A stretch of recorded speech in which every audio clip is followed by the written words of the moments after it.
Chapter 2. The TaiChiu Hotel. At the TaiChiu, Pyro asks for a room with space. Then he stepped over to the concierge's desk and inquired for letters. There was 3 waiting for him and a telegram. His eyebrow rose a little at the sight of the telegram. It was unexpected. He opened it in his usual neat, unhurried fashion. The printed words stood out clearly. Development you predicted in Kastner's case has come unexpectedly. Please return immediately. Volasaki Abaddon, murmured Pyro vexedly. He glanced up at the clock. I shall have to go on tonight, he said to the concierge. At what time did the Simplon Orient leave?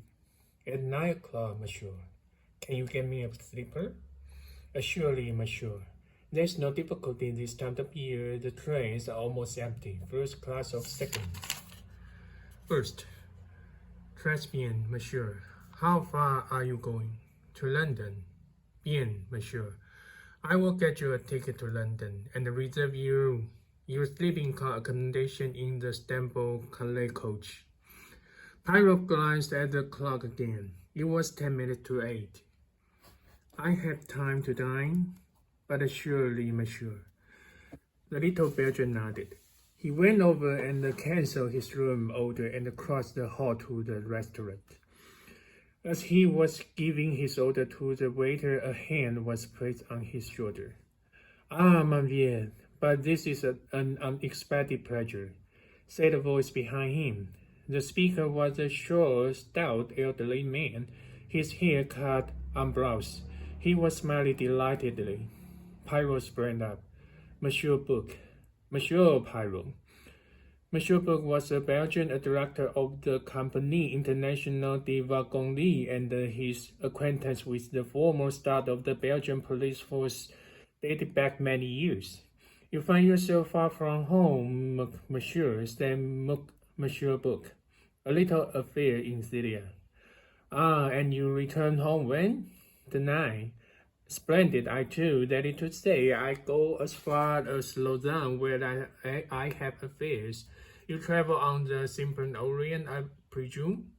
Yes, I have just asked them to get me the sleeper.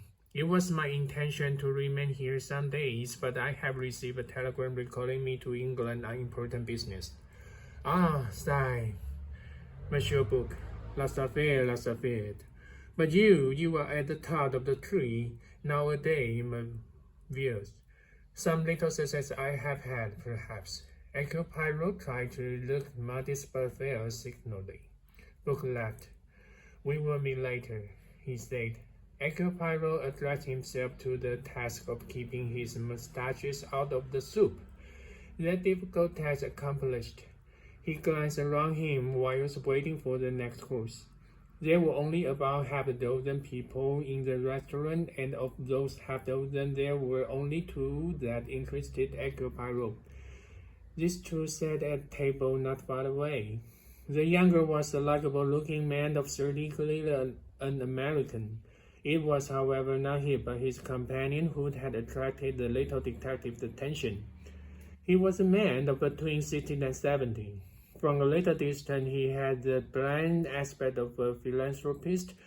His slightly bald head, his strong forehead, the smiling mouth that displayed a very wide set of false teeth, all seemed to speak of a benevolent personality.